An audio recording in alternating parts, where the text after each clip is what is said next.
falar da terceira parábola e da quarta parábola. A terceira parábola está em Mateus capítulo 13, versículo 31. E a segunda parábola está no versículo 33. Nós vamos ler dos versos 31 a 33. Nestes 3 versículos estão as 2 parábolas que nós precisamos entender hoje em conjunto. O Senhor diz assim: outra parábola lhes propôs, dizendo: o reino dos céus é semelhante a um grão de mostarda que um homem tomou e plantou no seu campo, o qual é, na verdade, a menor de todas as sementes, e crescida é maior do que todas as hortaliças, e se faz árvore, de modo que as aves dos céus vêm aninhar-se nos seus ramos. A segunda parábola, no verso 33, diz assim: disse-lhes outra parábola: o reino dos céus é semelhante ao fermento que uma mulher tomou e escondeu em 3 medidas de farinha, até ficar tudo levedado. Essas são, das 7 parábolas, a primeira das parábolas gêmeas. A parábola do grão de mostarda e a parábola do fermento escondido são parábolas que precisam ser entendidas em conjunto. No verso 31 que lemos, Mateus começa dizendo: e outra parábola lhes propôs, dizendo. Outra parábola significa outra perspectiva do reino. Um novo ângulo do reino Jesus está nos apresentando agora. De que reino o Senhor Jesus está falando? O reino dos céus é. Jesus está falando a respeito do reino de Deus que chegou. Do reino de Deus que ele anunciou. Arrependam-se, porque é chegado o reino de Deus. É sobre este reino que está ao nosso redor que Jesus está falando. Você vai notar aqui que nesta parábola do grão de mostarda, os elementos da parábola são parecidos com os elementos das parábolas anteriores. A parábola do grão de mostarda também fala, em primeiro lugar, de uma semente de mostarda. Essa parábola também fala de um semeador, de um agricultor, de alguém que foi lá e semeou a semente. E essa parábola também fala de um campo que foi semeado. Então note que a terceira parábola, a parábola do grão de mostarda, a terceira da sequência das 7 parábolas, é uma parábola que os elementos dela falam de agricultura, como as 2 parábolas anteriores que nós estudamos. Mas agora, o Senhor Jesus compara o reino dos céus com uma pequenina semente que um homem plantou no seu campo. E o que foi que aconteceu com essa pequenina semente de mostarda? Ela cresceu e se tornou uma grande árvore, para onde vieram se aninhar, se proteger as aves do céu. Em primeiro lugar, eu gostaria que você entendesse que o termo grão de mostarda era um termo proverbial usado pelos judeus e pelos gregos. Eles usavam a pequenez, o tamanho pequeno de um grão de mostarda para se referir a algo muito pequeno. Só que a mostarda, o grão de mostarda, ele tem uma outra característica. Além de ser muito pequenininho, imperceptível aos olhos praticamente, se eu estivesse segurando um grão de mostarda aqui nos meus dedos, você não conseguiria enxergar, nem quem está aqui comigo, e eu mesmo teria que fazer um esforço enorme para enxergar o grão de mostarda. Porém, o grão de mostarda, ainda que de tamanho pequeno, este grão ele germina muito rapidamente. E o que acontece quando este pequeno grão ele germina? Dele procede uma grande árvore. Que ao final, quando ela está frondosa, quando ela está grande e forte, os pássaros, as aves do céu se aninham em seus ramos. Mas você vai observar um detalhe importante sobre a terceira e a quarta parábola, que é a seguinte: Jesus nos dá os símbolos. A cultura da época nos informa que o grão de mostarda era um provérbio muito utilizado. Mas você vai notar aqui um detalhe importante sobre estas duas parábolas que nós vamos falar hoje. O Senhor Jesus não explica o significado dos símbolos, como ele explicou nos anteriores. A semente é isso, o campo é isso. Aqui não tem essa explicação do Senhor. E por que o Senhor não explica a parábola? Porque o sentido espiritual dessa parábola não está em entendermos, em darmos um sentido espiritual para o homem, para o campo ou para o grão.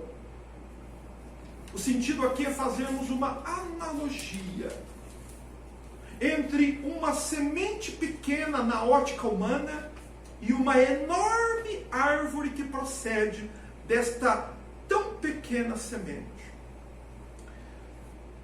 Essa parábola, ela nos ensina um detalhe importante. Assim como foi lá nas praias da Galileia, na primeira pregação de Jesus, até hoje, o reino de Deus, ele parece pequeno. Porém, é do mesmo modo como uma semente de mostarda semeada na terra, ela cresce, se desenvolve e se torna uma imensa árvore. O mesmo, ele acontece com o reino de Deus. De fato, ele começou bem pequenininho.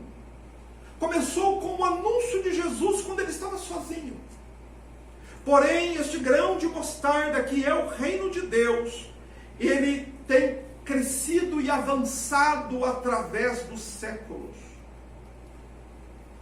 Hoje, quando nós olhamos para o reino de Deus, ele é como uma frondosa árvore que tem enchido toda a terra. Não é verdade?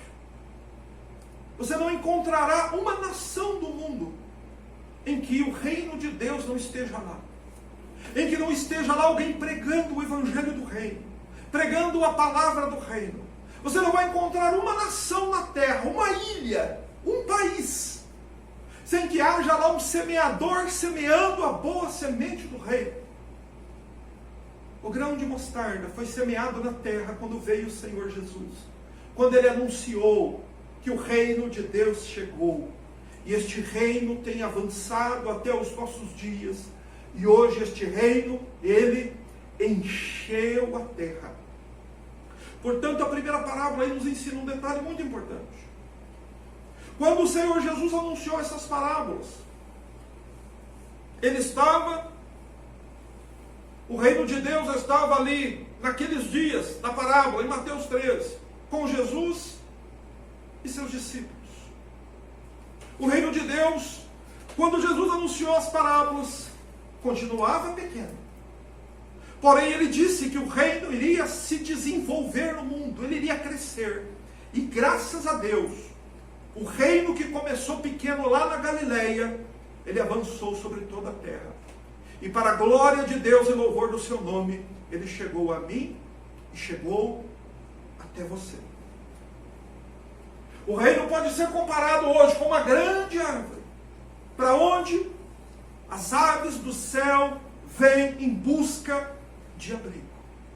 Essa é uma figura do poderoso reino de Deus que está hoje ao nosso redor. Ele começou de um modo pouco expressivo, não é? Podemos dizer assim. Ele começou com Jesus, lá nas praias da Galileia, com Jesus sozinho. Porém hoje, o reino de Deus, ele está no mundo todo. Esse grande porte da árvore representa hoje a magnitude do reino de Deus, quando nós estamos próximos já da segunda vinda do Senhor Jesus. Há um detalhe importante sobre essa questão. Eu gosto muito, inclusive, deste versículo. Há um versículo no livro de Zacarias que diz: não desprezem os pequenos começos. Há uma questão da natureza humana. Você já reparou como os homens costumam desprezar os pequenos começos? Mas lembre-se que este reino, ele é de Deus. E que ele está presente nos quatro cantos da terra. Só que este mesmo reino que está presente hoje nos quatro cantos da terra está passando despercebido pelo coração, pela mente de muita gente. Mas as aves do céu, elas não devem passar despercebidas por nós. Nós não podemos desconsiderar isso. O que representam as aves do céu vindo aninhar-se nos ramos da grande árvore que representa o reino de Deus. Irmãos, isto revela para nós que os benefícios, que o conforto, que a segurança do reino de Deus já podem ser desfrutados por nós aqui e agora. Nós já podemos viver os benefícios do reino aqui e agora. Mas a mensagem aqui do Senhor, ela não trata simplesmente da certeza da chegada do reino, por mais importante que este fato ele signifique. Mas o Senhor proferir esta parábola lá em Mateus 13, junto dos seus discípulos, diante de uma grande multidão, servia também para ajustar, para calibrar, para alinhar as expectativas das pessoas com relação ao reino presente de Deus na terra. E por que que as nossas expectativas com relação ao reino precisam ser alinhadas? Porque o reino faz exigências para que você se abrigue nele. O reino não chegou fazendo exigências na Galileia. As mesmas exigências permanecem até hoje. Você quer os benefícios do reino. Você quer se abrigar sobre os cuidados do reino. Você quer estar escondido no reino de Deus. Você quer estar alinhado nos ramos desta árvore frondosa que é o reino de Deus, que começou lá 2000 anos atrás e que chegou até nós hoje. Sabe o que é preciso? Se arrependa e creia. Mas essa primeira parábola, que é a parábola do grão de mostarda, a primeira que nós estamos falando hoje, ela é uma parábola gêmea. Significa que ela precisa ser entendida em conjunto com a parábola do fermento. Porque a parábola do fermento vai nos mostrar uma outra questão a respeito do reino de Deus, que precisa ser entendida junto. E no final eu faço aqui a minha conclusão com o propósito de esclarecer esses pontos de ligação para os irmãos. Veja a parábola do fermento. Ela contém um versículo apenas. Note como ela começa. E disse-lhe outra parábola. Ou seja, ela contém uma outra perspectiva do reino dos céus. Jesus diz: o reino dos céus é semelhante ao fermento que uma mulher tomou e escondeu em 3 medidas de farinha, até ficar tudo levedado. Jesus também não explica esta parábola. E o motivo é o mesmo dele não ter explicado a parábola anterior. É para que nós façamos uma analogia simples, baseada na vida cotidiana de uma mulher lá na Palestina. A verdade fundamental do verso 33 é o seguinte: se você quiser, anote. Aquilo que é levedado, aquilo que recebe fermento, cresce. Aquilo que não recebe fermento, não cresce. Isso é uma lógica simples. É uma analogia simples. Mas para entendermos esta parábola, a parábola do fermento, é preciso fazer aqui uma contextualização. É preciso que os irmãos entendam como era a cultura da época. Como era a mente das pessoas há 2000 anos atrás com relação ao fermento. Sobretudo lá na Palestina, lá em Israel. Um judeu, ele via sempre o fermento de modo negativo. Porque o fermento tinha uma conotação negativa na mente de um judeu. Por causa das ordenanças da Páscoa, em que o judeu não podia comer pão fermentado, ele tinha que comer pão ácido. Mas o fermento na época, o fermento utilizado lá na época de Jesus, lá nos tempos antigos, não é igual ao fermento que você conhece hoje. Às vezes a gente pensa em fermento, pensa no pó royal, né? Naquele pozinho que se coloca na massa. Não, no mundo antigo não existia esse pó, fermento. Como é que era o fermento no mundo antigo?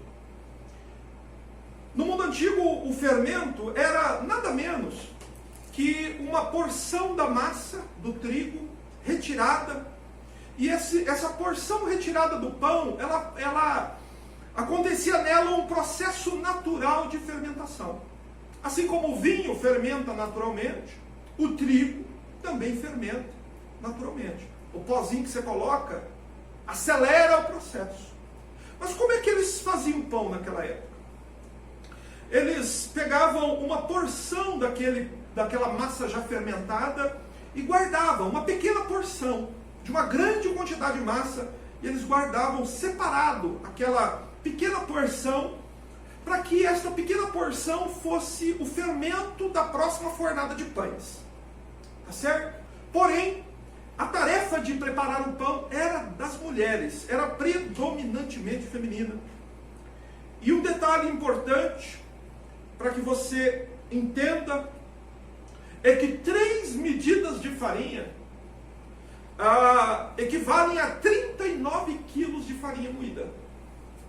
Nas medidas de hoje, 3 medidas seriam algo em torno de 39 quilos. Ou seja, 3 medidas de farinha que a mulher levedou com fermento era a quantidade máxima que uma mulher conseguiria amassar de massa de pão e fazer pão nesta quantidade. E essa quantidade, 39 quilos, era suficiente para alimentar uma grande quantidade de pessoas. Mas enfim, né? Qual é a relação entre a parábola do fermento com a parábola do grão de mostarda? O que o Senhor quer nos ensinar? Por que Ele transmitiu esta parábola em sequência? Primeiro, para nós notarmos o seguinte: tanto na primeira parábola, na parábola do grão de mostarda, quanto na parábola do fermento, o ato de semear a semente ou de colocar o fermento foi uma atitude intencional. Ou seja, há uma atitude intencional aí. E as duas parábolas nos mostram um detalhe, a analogia está aqui. O efeito surpreendente que algo aparentemente pequeno pode produzir. Você entende? Uma pequena semente de mostarda pode produzir uma grande árvore. Um pouco de fermento, uma pequena porção de massa de pão levedada pode produzir também um grande efeito. E essas duas parábolas, lado a lado, nos mostram duas perspectivas importantes a respeito do reino. Mas há uma dúvida que talvez alguém tenha e que eu quero esclarecer antes de continuar a minha explicação aqui. A dúvida é a seguinte: eu também tive essa dúvida, e eu acredito que talvez alguns dos irmãos também tenham. Será que o fermento, no caso, ele é sempre mostrado na Bíblia de modo negativo? Se você for olhar na Bíblia e dar uma conferida na Bíblia, você vai perceber que não. Há textos bíblicos do Antigo Testamento, por exemplo, que mostram a obrigatoriedade de pão levedado ser apresentado como ofertas a Deus. Não é? Por exemplo, você vai encontrar isso, eu posso te passar o endereço aqui, e você, mais à frente, você em casa, você, no momento que você estiver mais tranquilo, você leia Levítico, capítulo 7, versos 13 e 14, fala das ofertas pacíficas e ofertas de ação de graças, onde era necessário que o pão ofertado no templo para o Senhor contesse fermento. E isso também está em Levítico 23, capítulo 17. Depois peço que os irmãos confiram. Então a dúvida aqui é a seguinte: será que o fermento é sempre demonstrado de modo negativo na Bíblia? Não, nem sempre. Ok? E veja que o Senhor Jesus não explicou os elementos dessa segunda parábola também. E isso porque nós devemos concentrar a nossa atenção não na mulher, não no homem, mas no grão de mostarda e no fermento. Do mesmo modo como uma pequena porção de fermento leveda uma grande quantidade de massa, o mesmo acontece com o reino de Deus. O mesmo acontece com o reino de Deus. Veja a aplicação do verso 33. Ele diz: o reino dos céus é semelhante ao fermento que uma mulher tomou e... O que ela fez com o fermento? Ela escondeu o fermento aonde? Em 39 quilos de farinha, até que toda a massa crescesse e ficasse levedada. Você se lembra que durante todo o ministério do Senhor Jesus, do início ao fim, da primeira à última pregação do Senhor, até mesmo no livro de Atos dos Apóstolos nós encontramos isso? As pessoas tendo expectativas com relação ao reino de Deus. As pessoas ainda lá no livro de Atos, os próprios discípulos perguntando quando que o Senhor iria restaurar Israel. O Senhor, no dia da sua assunção ao céu, eles fazem essa pergunta para o Senhor. Porém, o Senhor Jesus, desde a sua primeira pregação, sobretudo aqui em Mateus 13, nas 7 parábolas do reino de Deus, a verdade fundamental qual é? O reino de Deus já chegou. O reino de Deus está aqui. Nós podemos entender o reino e comparar o reino com estes elementos simples da vida cotidiana da Palestina para entender essas realidades espirituais que estão ao nosso redor. Assim como foi na inauguração do reino, irmãos, como ele parecia pequeno aos olhos das pessoas, imperceptível aos olhos. O Senhor Jesus quer nos ensinar isso. A glória do reino de Deus, agora ele está oculto aos olhos das pessoas. Por isso que o fermento ele está escondido. Por isso que a mulher escondeu o fermento. O foco está aí. Entenda isso. O reino de Deus está oculto. Nós não podemos vê-lo. Mas o evangelho do reino, o reino de Deus, ele influencia a massa. O que quer dizer isso? O que é a massa? Ou melhor, quem é a massa? Ontem nós vimos que Jesus disse que o trigo simboliza os filhos do reino. Mateus 13, 37. Então, isso significa que o reino de Deus, o poder do reino de Deus, está escondido dos olhos dos homens. Só que este poder, assim como o fermento, ele desperta a gente e vai penetrando em nós. Conforme nós vamos compreendendo, ouvindo a palavra do reino, como o Senhor Jesus mencionou na parábola do semeador, e a entendendo, o reino vai nos influenciando. Como o fermento, ele vai levedando a massa, sem que os olhos percebam, sem que seja uma atitude exterior, mas o reino de Deus, ele opera sobretudo em nosso coração. E o reino de Deus, ele vai continuar agindo assim, de modo imperceptível aos olhos, influenciando as pessoas. Até quando? Até o dia em que o reino de Deus se manifestar glorioso na consumação dos séculos. Veja isto que o reino de Deus realiza em nós hoje, por meio do evangelho do reino, com a ajuda do Espírito Santo, mediante a fé em Jesus, mediante o arrependimento, que é a exigência que o reino de Deus faz, para que nós participemos dele. Isso vai operando em nós, até a manifestação gloriosa do Senhor Jesus, que acontecerá no fim dos tempos, como o Senhor ontem tratou conosco, ao falar da parábola do joio do campo. Concentrou ontem nossa atenção em quando? No dia final, quando o Senhor irá voltar. Mas essas duas outras parábolas nos mostram outra realidade. Assim como um pouco de fermento leveda muita massa, sem ser vista, sem ser percebida. Assim o reino de Deus realiza a sua obra em nós. Portanto, o que essas duas parábolas querem nos ensinar é o seguinte, preste atenção.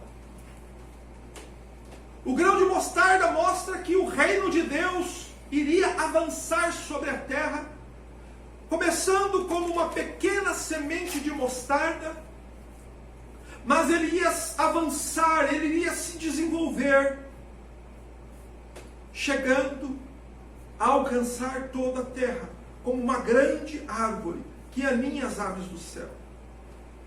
O fermento demonstra uma outra realidade do reino. Demonstra esse poder do reino em transformar silenciosamente todos aqueles que atendem às exigências do reino. Se você, depois de ouvir o que você ouviu, de entender o que você entendeu, se o desejo da sua alma for, Senhor,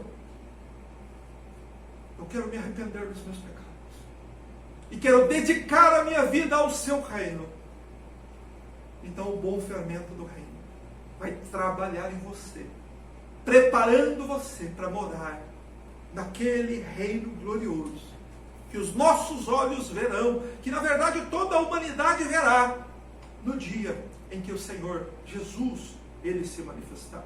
Então há duas perspectivas sobre o reino. Primeiro, que aos olhos dos homens ele parece pequeno, só que ele está em toda a terra. Segundo, que ele age silenciosamente, que é como um fermento escondido na massa, mas que vai fermentando, agindo, trabalhando, modificando e levando o homem ao verdadeiro arrependimento e à conversão. Você quer entender o reino de Deus? O reino de Deus é assim. Este bendito reino de Deus, ele continuará avançando e crescendo, tal como o Senhor Jesus disse na parábola do grão de mostarda. O reino de Deus continuará influenciando todos os eleitos de Deus, todos aqueles que foram chamados por Deus pela pregação do Evangelho do Reino. Só que ele fará isso de modo imperceptível, interiorizado dentro do coração. E essas duas parábolas mostram o humilde começo do reino, mas mostram o auge glorioso do reino de Deus, quando o Senhor Jesus vai se manifestar glorioso e triunfante diante de toda a terra. Essas duas parábolas mostram o começo e o fim. Quando o reino foi instituído e quando o reino ele vai se manifestar em glória. Entre estes dois momentos, entre a pregação de Jesus nas praias da Galileia e a manifestação gloriosa de Cristo no fim dos tempos com seus anjos do céu, cá estamos nós. Sabe o que é que nós estamos fazendo aqui? Em primeiro lugar, tomando consciência da presença do reino. Em segundo lugar, sabendo que o reino de Deus faz exigências. Em terceiro lugar, sabendo que o reino de Deus nos influencia, sem que isso seja perceptível muitas vezes aos nossos olhos. Mas, assim como o reino começou, haverá um fim. Um fim não para o reino, porque o reino é eterno. Este reino, que foi inaugurado por Cristo na sua primeira pregação, ele já existia antes da fundação do mundo. É o reino de Deus. E este reino, ele continuará para sempre. Só que a questão toda aqui é a seguinte. Por fim, irmãos, qual será o nosso destino? Quando chegar o final, quando o reino de Deus se mostrar glorioso, qual será a nossa situação? Nós seremos qual estas aves que se aninham? Seremos como esta massa que foi toda levedada? Qual será a nossa situação? O entendimento a respeito disso deve nos instigar a reagir corretamente diante das exigências que o reino de Deus nos faz. Irmão, entenda. Viver o reino de Deus não é o mesmo que viver enfurnado em uma determinada religião evangélica, dentro de uma denominação, não necessariamente uma coisa significa outra. Você quer uma prova? Posso te dar várias. Lembra de João Batista? João Batista pregava o reino. Pregava o arrependimento. Não pregava? Onde que ele estava? No deserto, sozinho. Ele estava no reino. Havia toda uma religião judaica organizada. Ele estava fora daquilo. Aquela religião não estava no reino. Mas João Batista estava no reino. Preste atenção, entenda o reino. Você precisa entender o reino, porque você precisa ter confiança. Você precisa de convicção. O reino exige de nós que façamos escolhas difíceis, que reorganizemos a nossa vida e que dediquemos inteiramente a nossa vida ao reino de Deus. Mas qual será a nossa resposta ao reino? Qual será a sua resposta? Lá nas praias da Galileia, muita gente, por não ver o reino, rejeitou o reino. Mas eu espero que pela graça de Deus, pelo poder do Espírito Santo, pelo poder que o Evangelho do Reino tem, isso não aconteça com nenhum de nós. Mas que seja tal como boa semente lançada, e que nós possamos ouvir, entender e reter. E esta palavra possa frutificar em nós. E o nosso entendimento acerca do reino possa ser cada vez mais ampliado, para entendermos que a nossa vida depende de entendermos o reino. Eu convido você a fechar os seus olhos e pedir a Deus uma bênção por você. Peço que você ore. Eu não posso pedir isso por você, eu posso pedir por mim. Mas eu peço que você ore por você mesmo, para que você possa viver a sua vida aqui, ainda, agora, identificado com o reino de Deus. Para que quando o reino de Deus se manifestar, você seja reconhecido pelo Senhor Jesus como um súdito do reino dele. Peça a Deus a graça para que você possa se certificar disso. Graças te damos, Senhor, do céu e da terra, pois o teu reino chegou até nós. Bendito seja, Senhor, o teu nome, por tão grande e bendita misericórdia que nos alcança. Ó Senhor, quantas pessoas neste mundo, quantos milhões e milhões, não fazem a menor ideia que o reino está aqui. Não sabem, Senhor, das exigências do reino. Ó meu Deus, mas nós tomamos conhecimento disso. E nós ouvimos o teu Filho dizer que é necessário que nos arrependamos, porque o reino de Deus chegou. Ajuda-nos, Senhor, a vivermos uma vida limpa, uma vida digna, uma vida santificada, isenta do pecado. Senhor, afastados deste mundo, separados para Deus.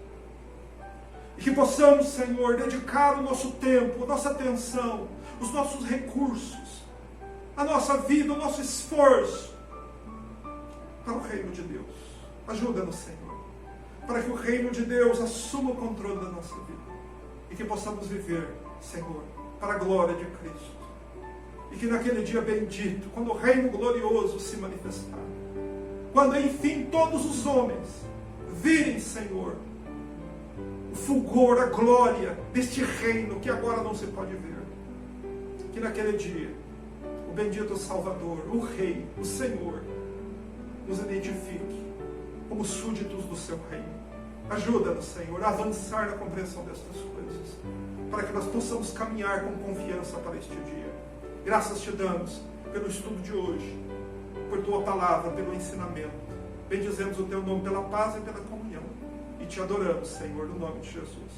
Amém.